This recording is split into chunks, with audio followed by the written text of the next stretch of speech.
विदामहे हविष्मन्दो नमसा विधेमते आरात्ते भोग्न उत पुरुषघ्ने भेद्वीराय सुम्नभस्मेते अस्तु रक्षाजनो अधिदेव प्रोह्यधा जनस्सम्मयच्छद्विवर्धस्तवानो अन्यन्ते अस्मन्निवबन्धुरेण लक्ष्मीमनपदामि जहारा சிவநேய பேரவையில் 13வது ஆண்டு முடித்து 14வது ஆண்டு துவக்க விழா இன்று நடைபெறுகிறது.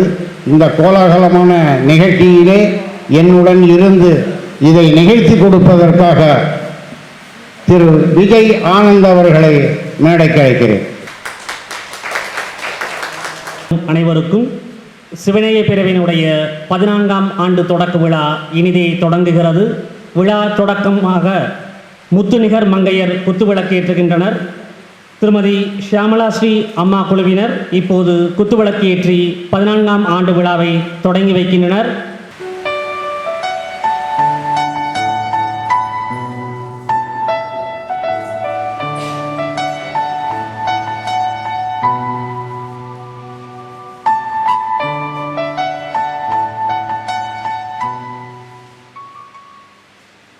ஸ்ரீ ரவிச்சந்திர ஸ்ரோதிகள் சீடர்களுடன் சாமகானம் இப்போது அரங்கேற இருக்கிறது. மாண்பமை வேதவித்தகர் ஸ்ரீ ரவிச்சந்திர ஸ்ரோதிகள் சீடர்களுடைய சாமகானம் அன்போடு மேடை கலைக்கிறோம்.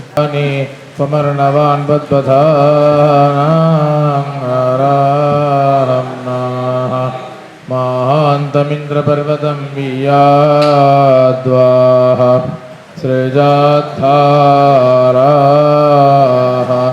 ஆவாயுத்தான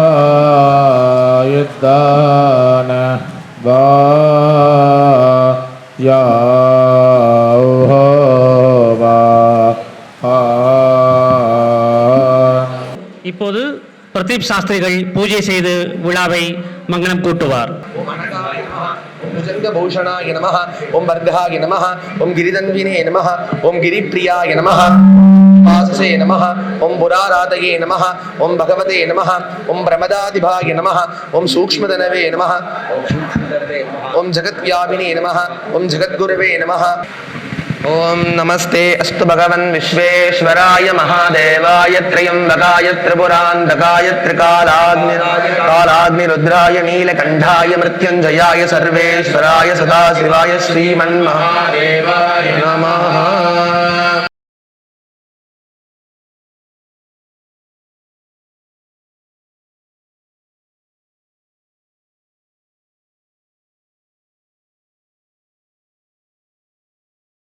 திரு சுந்தரமூர்த்தி அடிகளார் அவர்கள் வருகிறார்கள்.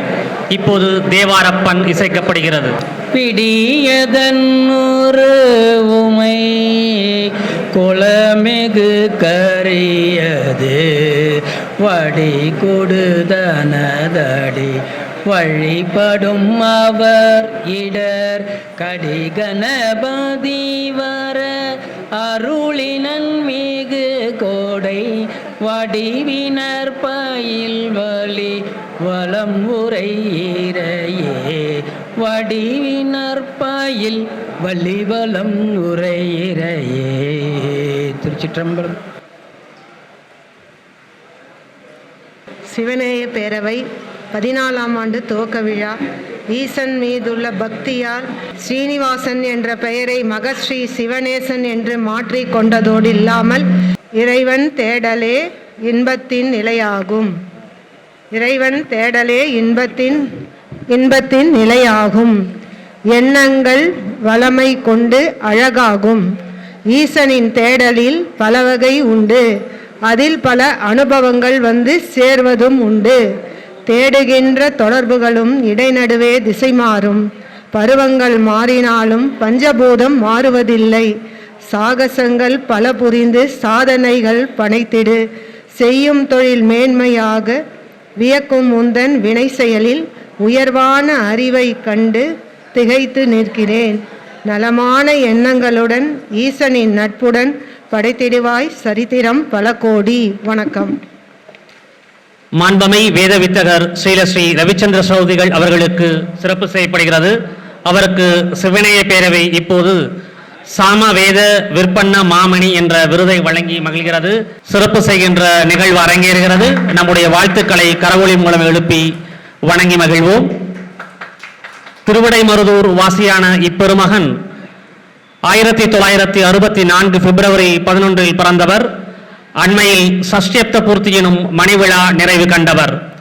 கௌதம சாமவேதத்தினை ராஜவேத விற்பன்ன மாமணி விருதை வழங்கி மகிழ்கிறது நம்முடைய பலத்த கரவொலிகளுக்கு இடையே. உலகம் உய்விக்கும் உண்ணாமுலை சமேத அண்ணாமலையார் திருக்கோயிலின் பிரம்மோற்சவத்தில் 1991 முதல் ரிக்யஜூர் சாமவேத பாராயணம் செய்பவர். கடந்த 35 ஆண்டுகளாக தொடர்ந்து செயல்படும் வேத ஆச்சாரியர். சிவனேய பேரவை நிறுவனர் ஈசனேசன் மகஸ்ரீ அவர்களின் சஷ்டியப்த பூர்த்தி முதல் கடந்த சதாபிஷேக நிறைவு வரை ஆச்சாரியராக திகழ்ந்த இவருக்கு சிவனேய பேரவை இவரதுக்கு பெருமைக்கு மேலும் பெருமை சேர்க்கும் விதமாக சாம வேத விற்பன்ன மாமணி ஸ்ரீ ரவிச்சந்திர ஸ்ரோபதிகளை சிறப்பித்து மகிழ்கிறது சிவனேய பேரவை.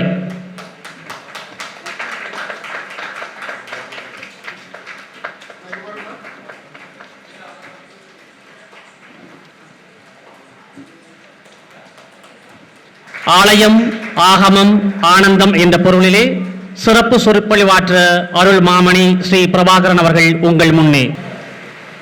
ஆலயம் இது ஓர் வாழ்வின் அங்கம். மனிதனின் வாழ்வின் அங்கமாகவே ஒரு ஆலயம் இருக்கிறது. இந்த ஆலயம் என்பது ஒரு அழகான தமிழ்ச்சொல். இதில் ஆ என்றால் நம்முடைய ஆன்மாவை குறிக்கிறது. லயம் என்பது நாம் லயித்தலை குறிக்கிறது, மனதை ஒன்றுபடுத்துதலை குறிக்கிறது. மனிதன் ஆலயம் சென்றாலும் அங்கு ஆ தனியாக இருக்கும், லயம் தனியாக இருக்கும்.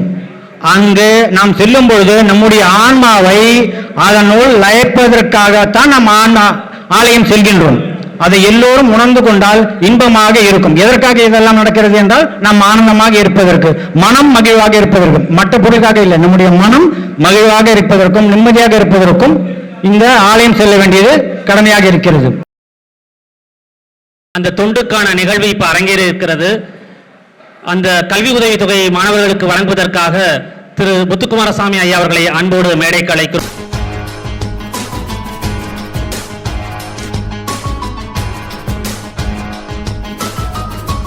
சிவனேய பேரவையினுடைய நிறுவனர் ஐயா மகஸ்ரீ அவர்களுடைய நூல் வெளியிடும் சிறப்பு விருந்தினர் ஐயா திரு சிவாலயம் மோகன் அவர்களை அன்போடு மேடைக்கு அழைக்கிறோம். முதல் பிரதியை பெற இருக்கக்கூடிய முனைவர் தாமோதரக்கண்ணன் ஐயா அவர்களை அன்போடு மேடைக்கு அழைத்து மகிழ்கிறது விழாக்குழு. தொடர்ந்து பாரதி கலைக்கழகத்தினுடைய ஐயா திரு குமரிச்சிலையன் அவர்களையும் அன்போடு மேடைக்கு அழைக்கிறோம். திரு சிவாலயம் மோகன் அவர்களுக்கு சிறப்பு செய்கிறார்கள். நம்முடைய வணக்கங்களை கரவொலி மூலம் தெரிவித்து மகிழ்வோம்.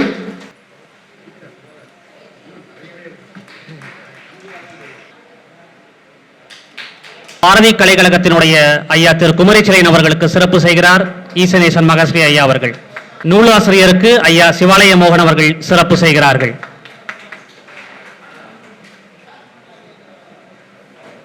சிவனேய பேரவையினுடைய 14ஆம் ஆண்டு விழாவில் நிறுவனர் ஐயா ஈசனேசன் மகஸ்ரீ அவர்களுடைய நமச்சிவாய கோவை 400 என்ற நூலை வெளியிட்டு மகிழ்கிறார் திரு சிவாலயம் மோகன் அவர்கள். நம்முடைய வாழ்த்துக்களை கரவொலி மூலம் தெரிவித்து மகிழ்வோம். ஈசனேசன் மகஸ்ரீ அவர்களுடைய அண்மை நூல் நமச்சிவாய கோவை 400.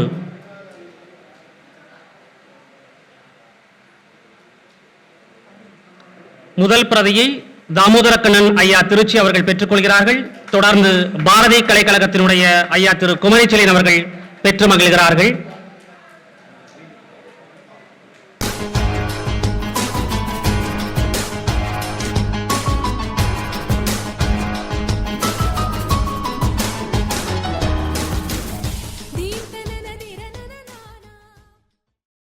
ஐயா சிவாலய மோகன் அவர்கள் இப்போது உரையாற்ற வருகிறார்கள்.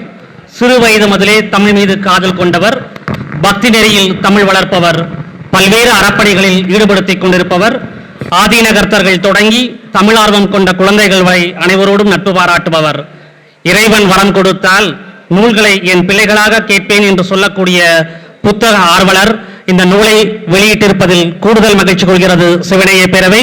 தன்னுடைய 14ஆம் ஆண்டு விழாவில் சிறப்பு நிகழ்வாக நிறுவனர் ஈசனேசன் மகஸ்ரீ அவர்களுடைய நமச்சிவாய கோவை 400 நூலை வெளியிட்டு மகிழ்ந்த ஐயா திரு சிவாலயம் மோகன் அவர்களுடைய எழுச்சி உரை தற்போது. சிவநேய பேரவை மடிப்பாக்கம் தனது 14ஆம் ஆண்டு துவக்க விழாவில் நம்மையும் அழைத்து சிவநேய பேரவையின் தலைவராக திகழ்கின்ற, சிவநேய செம்மலாகவும் திகழ்கின்ற ஐயா ஈசநேசன் மகஸ்ரீ அவர்கள் எழுதிய நமச்சிவாய கோவையின் 400 எனக்கூடிய இந்த நூலினை, மிக அற்புதமான நூலினை வெளியிடக்கூடிய வாய்ப்பினை எமக்கு தந்து எம்மை இங்கு அழைத்தமைக்கு முதற்கண் நன்றி தெரிவித்துக் கொள்கின்றேன். இந்த கோவை இலக்கியம் என்றதற்கு பாருங்க, சாதாரணமாக நிறைய கோவை இலக்கியங்கள் கிடையாது. எனக்கு தெரிஞ்ச ஒரு 10 கோவை இலக்கியங்கள் பேசப்படுகிறது. அதில் 2-3 கோவை இலக்கியங்கள் தான் பெருசா பேசப்படும். இந்த கோவை இலக்கியம்னா என்ன? கோவை என்பது 400 துறைகளை உடையது கோவை. முதல் கோவை தமிழில் தோன்றியது திருச்சிற்றம்பல கோவை அப்படின்னக்கூடிய மணிவாசக பெருமான் செய்த திருக்கோவையார். இந்த திருக்கோவையாருக்குத்தான் முதல்ல 12 திருமுறையிலையும் முதல்ல உரை செய்தார்கள். 2 பழைய உரைகள் இந்த கோவைக்கு, மணிவாசகர் செய்த திருக்கோவையாருக்கு. ஒரு உரைக்கு பேரு பேராசிரியர் உரை, இன்னொரு உரைக்கு பேரு பழைய உரை. 180 ஆண்டுகளுக்கு முன்னாடி முதல்ல உரையோடு இந்த திருக்கோவையாரை 8ஆம் திருமுறையினுடைய ஒரு பகுதி இது. இதை திருப்பனந்தாள் திருமடத்தில் வெளியிட்டாங்க. இந்த பழைய உரையினுடைய உரையாசிரியர் சொல்லுகின்றார், திருவருள் ஒரு இலக்கணத்தை சொல்ல நினைக்குது. திருவருள் தான் மணிவாசகரை பாவை பாடிய வாயால் கோவைப்பாடு என்று சொன்னது. ஆகையினால இந்த 400 துறைகளை உடைய ஒரு கோவையை பாடுறாங்க. அதுக்கப்புறம் சில கோவைகள் வந்தது, பெருந்துறை கோவை, நிறைய கோவைகள் வந்தது. ஒரு 10 கோவை நூல்கள் இலக்கியங்கள்ல பேசப்படுது. இவருக்கு எப்படி இது தோணுச்சின்னு தெரியல. 400 திருத்தலங்களை தேர்ந்தெடுக்கிறாரு. அதை வரிசைப்படுத்துவதும் எப்படியோ இவர் ஒரு மரபு வச்சிருக்கிறாரு. காசியில இருந்து ஆரம்பிக்கிறாரு. அது எப்படி அட்டவணை போட்டார்னு தெரியல, ரொம்ப அழகா வருது அந்த அட்டவணையும். ரொம்ப பிரமாதமா நமச்சிவாய கோவை முடியும் போது, அந்த பாட்டு முடியும் போது நமச்சிவாய கோவை. இத எளிமையான தமிழ்லையும் இருக்குது, அழகு தமிழ்லையும் இருக்குது, நல்ல கவிநடையும் இருக்கு. செய்தி அப்படியே கொட்டி வச்சிருக்கிறார். நான் திருவருட்பால ஒரு பகுதி விண்ணப்ப கலிவென்பான்னு வள்ளலார் செய்திருப்பார்கள். விண்ணப்ப கலிவென்பானா என்னன்னா, கலிவென்பால செய்யப்பட்டது.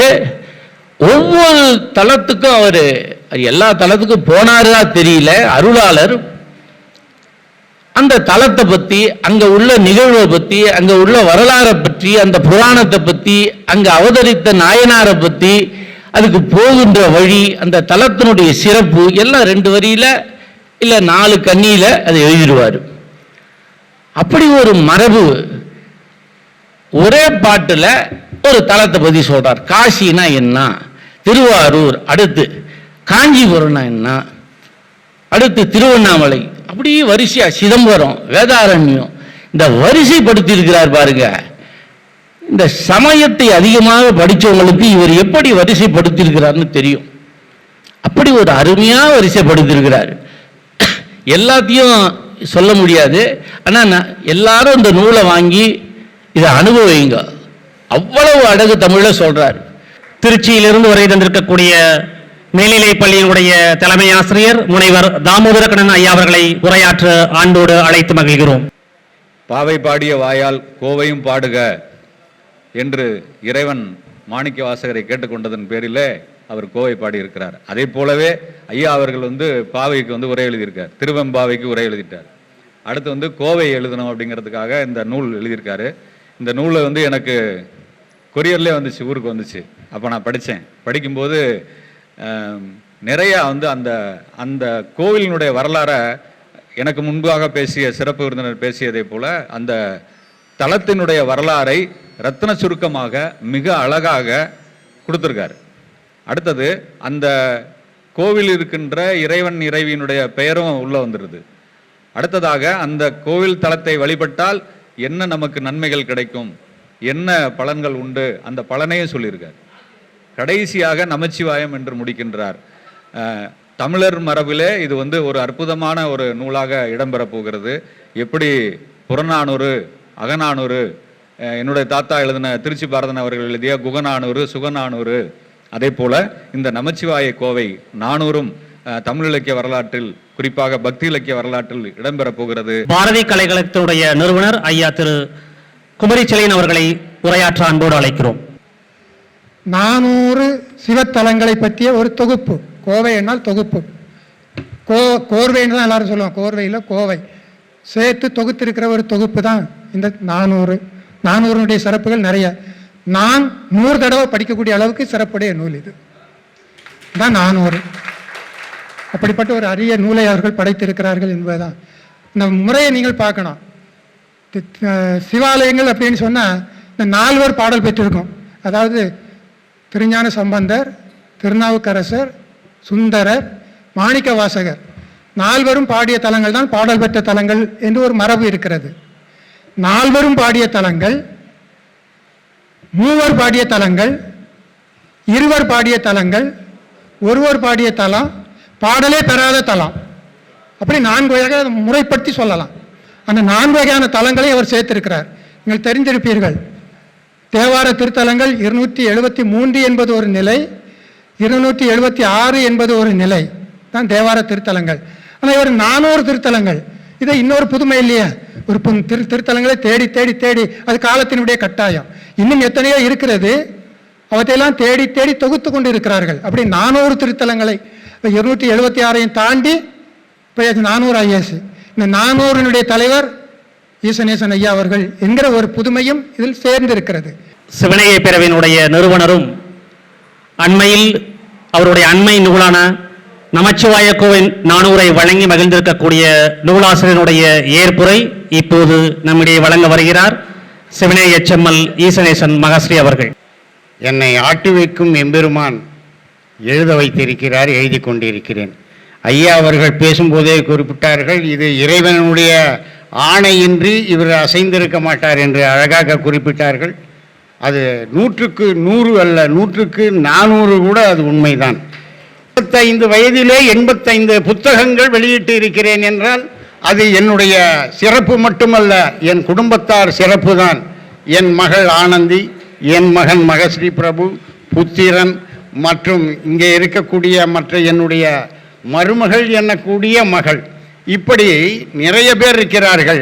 நிரஞ்சனன் என்பவர் வரவில்லை, அவர் நிறைவாக பணி செய்து கொண்டிருப்பதால் இங்கே வருவதற்கு அவருக்கு வாய்ப்பு இல்லை, ஆகவே அவர் வரவில்லை. என்னை சுற்றி இருக்கக்கூடிய உறவுகள் அத்தனை பேரும் இந்த இடத்திலே வந்து எனக்காக உழைக்கிறார்கள் என்றால் அது இறைவன் எனக்கிட்ட பிச்சை.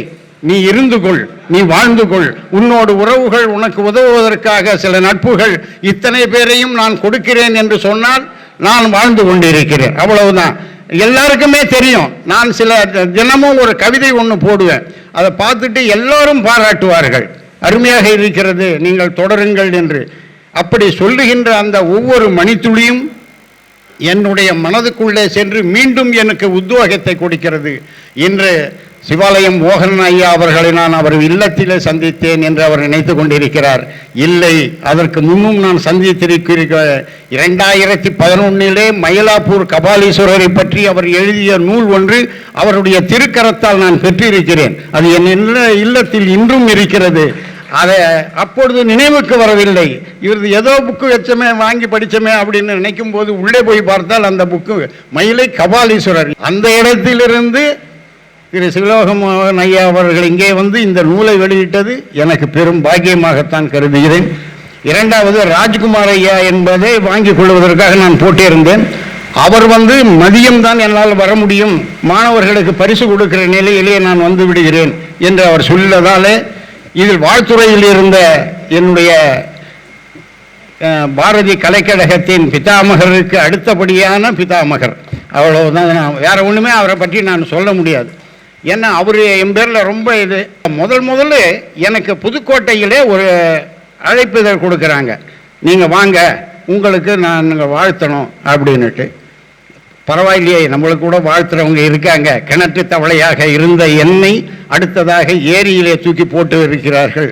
சுற்றுவதற்கு எனக்கு கொஞ்சம் தாராளமாக இடம் கிடைத்திருக்கிறது என்று நினைக்கும் போது திரு முத்து ஸ்ரீனிவாசன் ஐயா எனக்கு புதுக்கோட்டை இலக்கிய மன்றத்திலே எனக்கு ஒரு விருது கொடுத்தார்கள். அதற்கு முன்னதாக ஒன்று நான் சொல்லிவிடும், இறைவன் எனக்கோடு இருக்கிறார் என்பதற்காக சொல்லுகிறேன். திருவாவடுதுறை ஆதீனத்திலே இங்கே திரு பஞ்சு என்பவர் எங்கள் கூட இருக்கிறார், நம்ம மன்றத்தில் இருக்கார், புரவலராக இருக்கார். அவர் தான் அங்கே போய் சொல்கிறாரு, இந்த மாதிரி இருக்கார் ஒருத்தர் சிவத்தொண்டு செஞ்சுட்டு இருக்காரு அப்படின்னு. உடனே அப்போ அவரை வர சொல்லுங்க, அவருக்கு நான் விருது கொடுத்துட்றேன்னுட்டு என்னை கூப்பிட்டு அந்த இடத்துல கௌரவிச்சு தான் எனக்கு சிவனைய செம்மல்ன்ற பட்டத்தை அவங்க கொடுத்தாங்க. அது மாபெரும் பேர். மற்றவங்களுக்கு எப்படியோ எனக்கு தெரியாது, எனக்கு பேர். போய் அவர்கிட்ட நான் அதை வாங்குகிறேன். அவருக்கு ஒரு கவிதையும் எழுதி கொண்டு எடுத்துகிட்டு போனேன். அவரை பார்க்குறதுக்கு கொண்டு போய் அவர்கிட்ட அந்த கவிதையை கொடுக்குறேன். ஒரு முறை வாங்கி படிக்கிறாரு. படிச்சுட்டு ஒரு 200 ரூபாய் தாளை எடுத்து ஒரு பையில் போட்டார். இன்னும் கொஞ்ச நேரம் அடுத்த லைனை படித்தார், ஒரு 500 ரூபாய் எடுத்து போட்டார். இன்னும் கொஞ்ச நேரம் படித்தார், ஒரு 1000 ரூபாய் எடுத்து அந்த பையில் வச்சார். இன்னும் மீதி முழுசாக படிச்சுட்டு இன்னொரு 500 ரூபாய் எடுத்து வைக்கிறார். 2500 ரூபாய் எனக்கு அதில் சேர்ந்து விட்டது. இந்த 5000 பரிசு, பொற்கிழி இதெல்லாம் இல்லாத அதுக்கு கூடுதலான ஒரு இதுவாக நான் அந்த இடத்திலே நான் பெருமையுற்று அதை வாங்கி கொண்டேன். அதற்கு காரணமான திரு பஞ்சு இங்கே வந்து அமர்ந்திருக்கிறார். அவருக்கு எனக்கு நன்றிகள். ஏன்னா என் பேரை அங்கே போய் முடிஞ்சது தான். நான் கிணற்று தவளையாக இருந்தாலும் ஏரிக்கு வந்தாருன்னு இல்லை, இப்போ ஏரியை விட்டு கொஞ்சம் மடுவுக்கு போயிருக்கேன். இப்படியே போய் அடுத்து சிவலோகம் இது நம்ம கம்பன் கழகத்தில் மற்றவங்களெல்லாம் கூப்பிட்டாங்க. 3-4 வாட்டி சொன்னாங்க, உங்களுக்கு இந்த வாட்டி கொடுத்துடணும் ஐயா. யார் நம்ம மலர்மனே சொல்லுவார், உங்களுக்கு கொடுத்துடணுன்னுவார். ஆனால் கொடுப்பதற்குள்ளே ஏதேதோ சிக்கல்கள் என்ன ஆறுதுன்னு நம்மளுக்கு தெரியாது, நம்ம பேர் வராது. சரி இருக்கட்டும், நம்மளுக்கு இறைவன் உத்தரவு கொடுத்தா தானே யாருமே கூப்பிடுவாங்க அப்படின்னு இந்த வாட்டி கூப்பிட்டாங்க. மணிவாசகர் பதிப்பகம் என் நூலை வெளியிடுகிறது. அங்கே இருக்கிற மேலாளர் என்னோடு கௌரவப்படுத்தப்படுகிறார். அதை விட எனக்கு வேற என்ன வேண்டும்? இவ்வளவு சிறப்பான ஒரு நிலை. அன்றைய ஐயாவை பார்க்கறதுக்காக நான் சாயந்தரம் போகிறேன் அந்த மேடையில். ஐயா கிளம்பிட்டீங்க, அதனால தான் உங்களை அங்கே பார்க்க முடியல. எப்படியும் உங்களை பார்த்து அழைச்சிடணும் அப்படின்றதுக்காக இல்லமோ தேடி வந்திருந்தேன். இப்படி என்னுடைய பணிகள் தொடர்ந்து கொண்டிருக்கிறது. வாழ்த்துறை வழங்க புதுக்கோட்டை இலக்கிய பேரவையினுடைய தலைவர் ஐயா திரு முத்து சீனிவாசன் அவர்களை அன்போடு மேடைக்கு அழைக்கிறோம். இந்த சிவனைய பேரவையை துவங்குவதற்கு அடிப்படை காரணம் என்னவென்று சொன்னால், மக்களிடம் ஏற்பட்டிருக்கின்ற மன மாற்றங்களை மாற்றி அவர்களை ஆன்மீக வழியிலே செலுத்துவதன்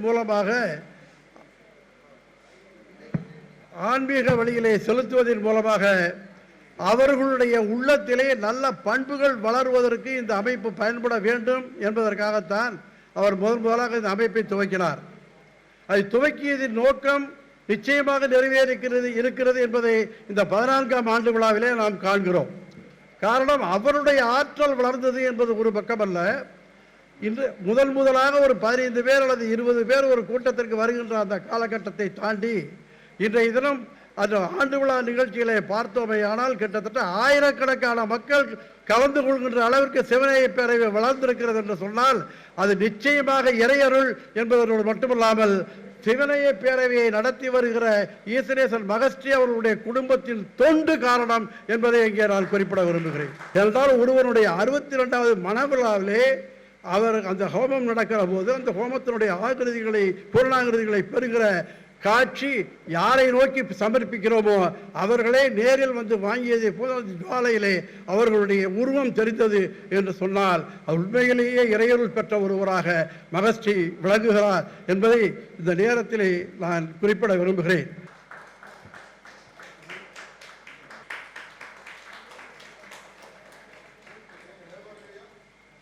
தமிழவேல் சிவாலய மோகன் அவர்களுக்கு ஒரு வாழ்த்து படைத்திருக்கிறார். அந்த சைட்டேஷன் இப்போது வழங்கப்பட இருக்கிறது. நலனே முன்வரும் பொறுப்பு, பிழையறு நோக்கம் பெறுவது சிறப்பு, விழிகுள் சிவாலய வியங்களிச் சுடரே, சிவனார் மோகனனே சிந்தை புகு மகிழ்வே, தவமே இதுவென தமிழ்மேவும் நெஞ்சகமே, கவலை தீர் கபாலி கால்களை பற்றியவா, தவமுனி சேக்கிலார் தாழ்தொழு புண்ணியனே, பற்றுக்குள் பற்றாக பரமனை நாடியவா, உற்றதொரு உயர்நிலை உழவுகின்ற வடிவே, சுற்றமாய் நட்புக்கள் சூழ்ந்திருக்கும் நித்திலனே, பெற்றிற்று அருள் கூடி பெருமையுடன் வாழியவே, மகஸ்ரீ சித்தன். இந்த வாழ்த்து பாவோடு தமிழ்ச்சுடர் மாமணி என்ற விருதையும் சிவனேய பேரவையின் சார்பாக ஈசனேசன் ஐயா அவர்கள் வழங்கி மகிழ்கிறார்கள்.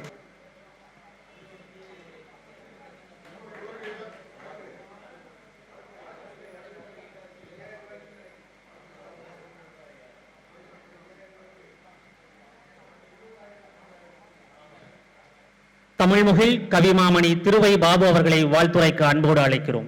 நாவுக்கரசரோ என்னப்பன் என்னை பாடினார் என்று சொன்னார். அது இறைவனே நாவுக்கரசரை பாடியதாக சைவ இலக்கியங்கள் நமக்கு சொல்லுகிறது. அவருடைய நூலுக்கு மணிவாசகர் பதிப்பகம் வருகிறார். சிவாலய ஐயா மோகன் அவர்கள் வெளியிடுகிறார்கள். சிவனே அவரை தேடி வந்து இந்த நூலை வெளியிடவும், மணிவாசகர் அவரை தேடி வந்து அந்த நூலை பதிப்பகவும் இங்கே மிக அற்புதமாக நடந்து கொண்டிருக்கிறது. நமச்சிவாய கோவை என்கின்ற நூல் தொல்காப்பியத்திலே, தொல்காப்பியர் காலத்தில் கோவை என்ற சொல்லே கிடையாது. ஆனால் இந்த கோவை எப்படி வந்தது அப்படின்னு நம்ம ஒரு இது, ஏன்னா ஐயா அவர்கள் கோவை இலக்கியத்தை பற்றி சொன்னார்கள். ஆனால் தொல்காப்பியர் காலத்தில் அந்த கோவை சொல் இல்லை. ஆனால் அந்த கோவையினுடைய தன்மையாக இருக்கக்கூடிய அக உணர்வினுடைய பொருள் பிரிவாற்றாமை, காதல் அப்படின்னு ஒரு 8 வகையான இருக்கிறது.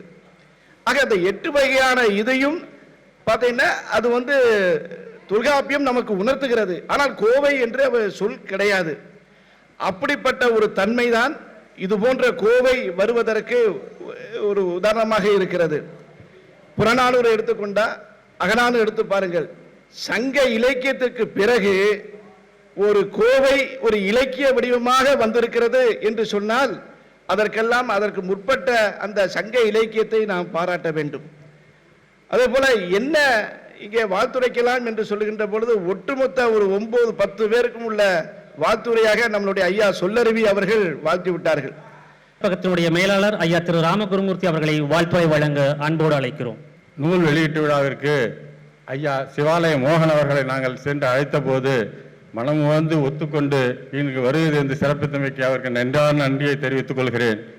அவங்க ஐயா அவர்கள் சொன்னார்கள், இந்த நூலை வெளிவந்த போது இந்த நூலை யார் வெளியிடுவது என்று கேட்டார்கள். இதற்கு பொருத்தமானவர் சிவாலய மோகன் தான் என்று உடனே சொல்லிவிட்டேன். ஆனால் அவர் வருவாரா என்று கேட்டார்கள் என்னிடம். அவர் இந்த சேக்கிழார் விழா நடக்கிறது, அது முடிஞ்சதும் கேட்டு பார்க்கலாம், வரலாம், வருவார் அப்படின்னு சொன்னேன். அப்புறம் நான் அவர்களை தொலைபேசியை தான் கேட்டேன். உடனே ஒத்துக்கொண்டார். தலைப்பை பார்த்ததுமே நமச்சிவாய கோவை என்றதுமே அவருக்கு உடன்பாடு ஏற்பட்டு உடனே வருவதாக ஒத்துக்கொண்டார். அதற்கு மீண்டும் நன்றியை தெரிவித்து அவருக்கு மணிவாசர் பதிப்பத்தின் சார்பில் நன்றியை தெரிவித்து விடைபெறுகிறேன். வணக்கம். திரு லிங்கராஜா அவர்களை அன்போடு மேடைக்கு அழைக்கிறோம். நமச்சிவாய கோவை 400 என்பது மிகவும், நான் அந்த நூலை படிக்கவில்லை. இங்கே நூலை பற்றி கூறிய பொழுது அது கவிதையிலே அமைந்தது என்றதை கேட்கும் பொழுது மிகவும் மகிழ்ந்தேன். ஆகவே இந்த நமச்சிவாய கோவை 400 இவர்கள் கவிதையிலே எழுதியிருப்பது என்பது குறித்து எனக்கு மிக்க மகிழ்ச்சி. திரு வாக்கோ பாண்டியன் அவர்களை அன்போடு அழைக்கிறோம். நமசிவாய கோவை 400. நமசிவாய புகழ்பாடி நெடுங்கவியை கோத்ததனால், நமசிவாய புகழ்பாடி நெடுங்கவியை கோத்ததனால் நம்மவர்க்கு இறை நினைவை நம்முள்ளே நிறுத்தியதால் நம்மவர்க்கு இறை நினைவே நம்முள்ளே நிறுத்தியதால் நமசிவாய கோவையாலே நாதந்தால் ஓதுவதால் நம் இறை ஓம் நமசிவாயம் நாளெல்லாம் சொல்லிடுவோம். நம் இறை ஓம் நமசிவாய நாளெல்லாம் சொல்லிடுவோம். அடுத்தது வாழ்த்துறை வழங்குபவர் யார்? ப்ளீஸ் யோசி. அவர்தான் திரு யாசி ஆர் கதிர்வர்மன். நமச்சிவாய கோவை இன்னொரு 20-25 ஆண்டுகள் கழித்து அகநானூறு புறநானூறு போல சிவநானூறு என்று இந்த நூல் அழைக்கப்படும். இதில் எந்த ஒரு மாறுபட்ட கருத்தும் கிடையாது. இது இப்பொழுது எழுதி வைத்துக் கொள்ளுங்கள். இப்பொழுது நாம் ராமலிங்க அடிகளார் மற்றும் முன்னோர்களுடைய நூல்களை தேடி தேடி படித்து வருகிறோம். இன்னும் ஒரு 60 ஆண்டுகளில் நம்முடைய மகசே ஐயாவுடைய நூல்களை தேடி தேடி படிப்பார்கள். இது எந்த விதமான மாறுபட்ட கருத்தும் கிடையாது. அசோக் நகர்ல திரையரங்கம் உதயம் இல்லை, ஆனாலும் எல்லோர் இதயத்திலும் குடியிருக்கக்கூடிய நட்பு இதயம் உதயம் ராம் அவர்களை வாழ்த்துறை வழங்க அன்போடு அழைக்கிறோம். எங்கு அதர்மம் கூடுகிறதோ, அதாவது நம்ம கண்ணு முன்னாடி போட்ட ஒரு விதை அப்படியே வளர்ந்து இலைகள் விட்டு பூ பூர்த்து காய் காய்த்து கனிகளை எல்லாம் தாங்கி அதன் பிறகு விழுதுகள் விட்டு வரும்போது ஒரு விருட்சமாக வரும்போது எவ்வளவு மகிழ்ச்சி இருக்குமோ, அதுபோல இப்பதான் 14 வருஷத்துக்கு முன்னாடி ஈசனேசன் மகஸ்ரீ அவர்கள் ஆரம்பித்தது போல இருந்தது. இந்த மகஸ்ரீன்றதே எனக்கு ரொம்ப நாளாக பெயர் விளக்கம் தெரியவே இல்லை. அதுக்கப்புறம் அவர் தமிழில் இனிஷியல் போட்டார், மாக்கா ஸ்ரீனிவாசன் என்பதை சுருக்கி மகஸ்ரீன்னு போட்டார். ரொம்ப நாளாக இது என்ன விளக்கம் தெரியாமே இருந்தது. இப்போதான் ஆரம்பித்த மாதிரி இருக்குது சிவநேய பேரவை. ஆனால் இந்த 14 ஆண்டு காலங்களில் வெறும் ஆன்மீகத்தோடு சிவநேயத்தோடு அவர் பக்தி சம்பந்தமான நிகழ்ச்சிகளோடு அவர் நிறுத்திவிடவில்லை. அதுதான் முக்கியம். இந்த மத்தியானத்துக்கு மேலே பார்த்தீங்கன்னா இந்த அரங்கம் எப்படி இருக்குன்னு பாருங்க. ஒரே கோலாகலமாக இருக்கும், ஒரே குழந்தைகளால் நிரம்பி இருக்கும். ஆக ஒரு தனி மனிதன், அவரை சார்ந்த குடும்பம், பொதுவாக வியாபாரத்தில் குடும்பம் இன்வால்வ் ஆகியிருக்கும். மொத்த குடும்பமும் இருக்கும், சேர்ந்து வியாபாரம் செய்வாங்க.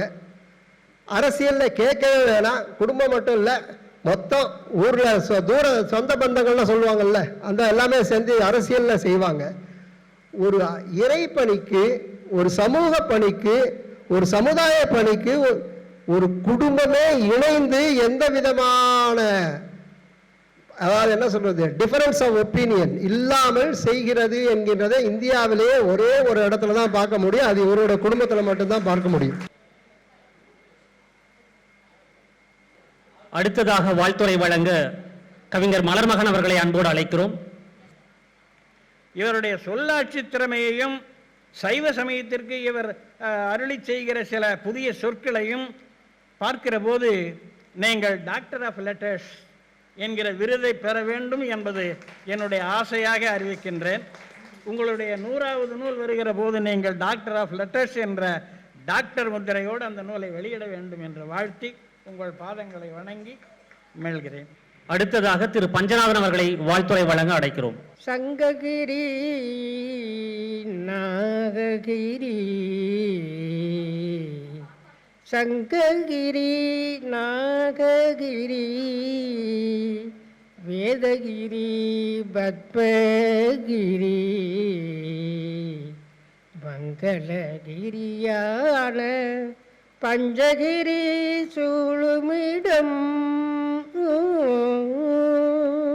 சிவநேய பேரவை செய்யும் தொண்டுகளில் இணைந்து தொண்டு செய்யக்கூடிய இந்த தொண்டு ஒன்றுதான் என்னுடையது. இந்த தொண்டோடு அவரோடு நான் இணைந்து பணி செய்கின்றேன். இந்த அமைப்பு 14 ஆண்டுகள் கடந்து 15ஆம் ஆண்டை தொடர்கிறது. இன்னும் 100 ஆண்டை தொடுவதற்கு என்னுடைய வாழ்த்துக்களை தெரிவித்து இந்த அமைப்பிற்கு என்னுடைய தொண்டை செய்து கொண்டே இருப்பேன். எப்போதும் தமிழுக்கும் ஆன்மீகத்திற்கும் இரு கண்களாக இருப்பேன் என்று சொல்லி எல்லோரும் நலம் வாழ உங்களுடன் சேர்ந்து நானும் இந்த ஆன்மீக பயணத்தில் பயணிக்கின்றேன். நன்றி. சிவநேயம் என்றாலே சிவம் என்றால் உயிர், உயிர் என்றும் சொல்லலாம். நேயம் என்றால் அன்பு, உயிர்களை நேசிப்பதுதான் உண்மையான வாழ்க்கை. எனவே உண்மை இறைவனை நேசிப்பது என்றால் அது உயிர்களை நேசிப்பது தான் ஆகும். இந்த சிவநேய பேரவை தொடர்ந்து பணிகளை செய்து அவர்களுடைய தொடர்ந்து வாரிசுகள் அதை கையிலும் எடுத்திருக்கின்றார்கள். அதனால் இது 100 ஆண்டு காலம் தொடர்ந்து செயல்படும் என தெரிவித்துக் கொண்டு வாய்ப்புக்கு நன்றி தெரிவித்து விடைபெறுகிறேன். நன்றி, வணக்கம்.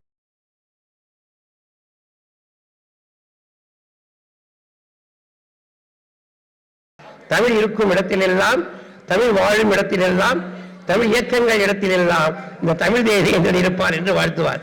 அதுபோல சிவநேயம் எங்கிருந்தாலும், சிவ ஆலயங்கள் எங்கிருந்தாலும், சிவ அன்பர்கள் எங்கிருந்தாலும், சிவ பண்பாளர்கள் எங்கிருந்தாலும் அவரை தேடி சென்று வாழ்த்தி வணங்கும், வாழ்த்தி அவருடைய ஆசிகளை பெறுவதில் முதன்மையாக திகழ்பவர் ஈசனேசன் மகஸ்ரீ ஐயா அவர்கள். எனக்கு ஒரு கடமை இருக்கிறது, உன்னை இணைந்திட சொல்லி அழைக்கிறது.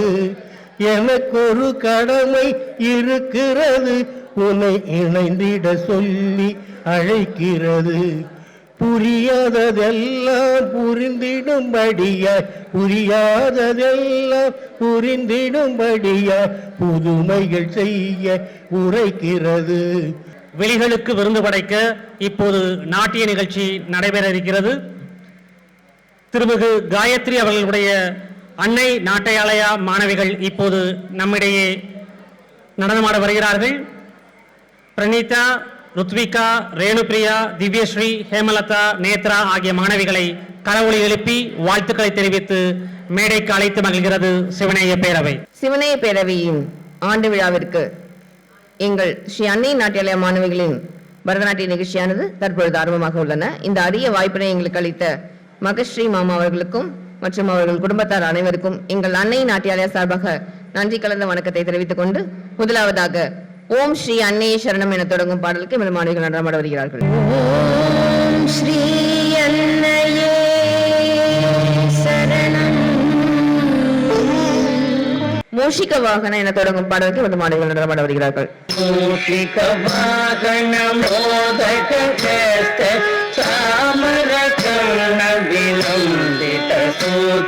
நிகழ்ச்சியை தொடர்ந்து வருவது நடேஷ கௌத்துவம்.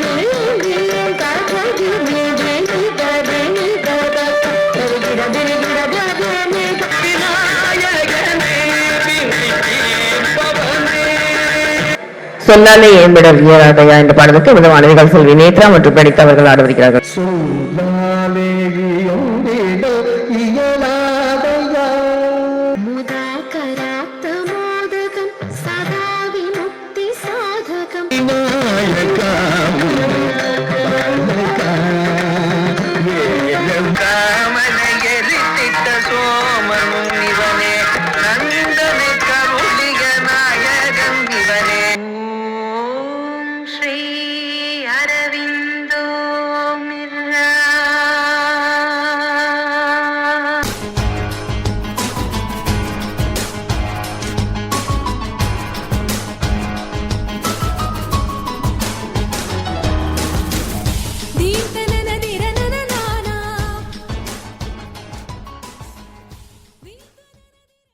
நாட்டிய அமர்வை தொடர்ந்து இப்போது சொற்பொழிவு அமர்வு நடைபெற இருக்கிறது.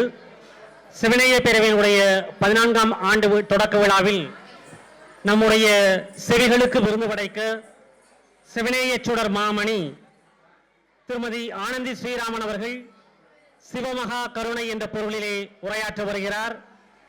தெரிந்ததை பேசுவது பேச்சு அல்ல, தெளிவை ஏற்படுத்துவது பேச்சு. சிவமகா கருணை என்ற பொருளிலே நம்மிடையே தெளிவை ஏற்படுத்த உரையாற்ற வருமாறு அன்போடு அழைக்கிறோம் சிவநேய சுடர் மாமணி திருமதி ஆனந்தி ஸ்ரீராமன் அவர்களை. ஓம் ஸ்ரீ மாத்ரே நமக.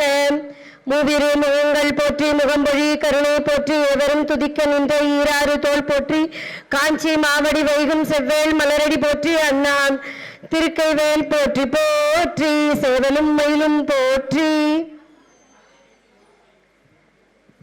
அன்பிற்கும் வணக்கத்திற்கும் மரியாதைக்கும் உரிய சிவநேய பேரவையின் நிறுவனரும் மற்றும் தலைவர் உள்ளிட்ட உறுப்பினர் அனைவருக்கும், இங்கு அரங்கம் வந்திருக்கும் சான்றோர் பெருமக்களுக்கும், பெரியோர்களுக்கும், தாய்மார்களுக்கும், மாணவ செல்வங்களுக்கும் என்னுடைய அன்பு கலந்த வணக்கங்கள்.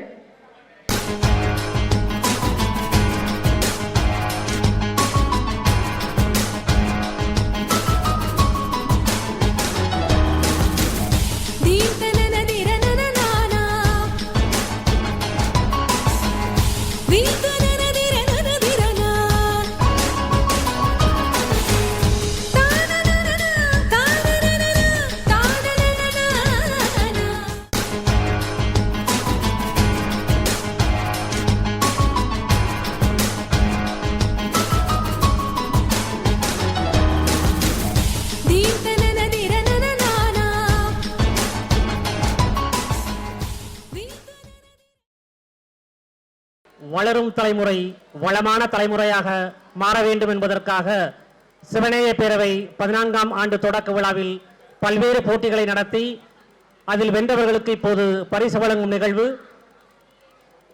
மாறுவேட போட்டியில் பரிசுகளை வென்ற மாணவர்களுக்கு இப்போது பரிசு வழங்கப்படுகிறது.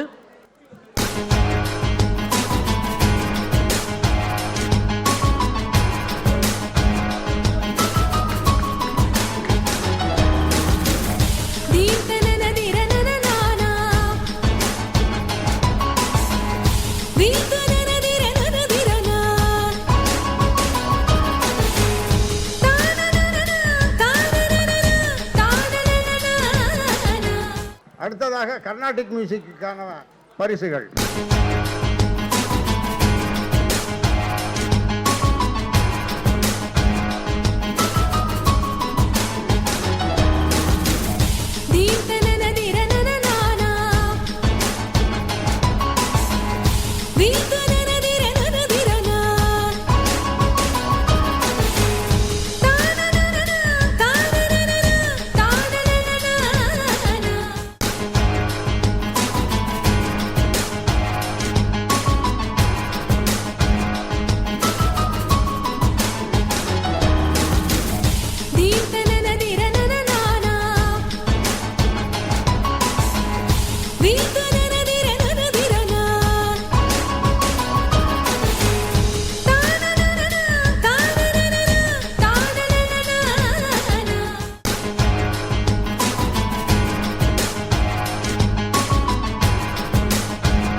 Deep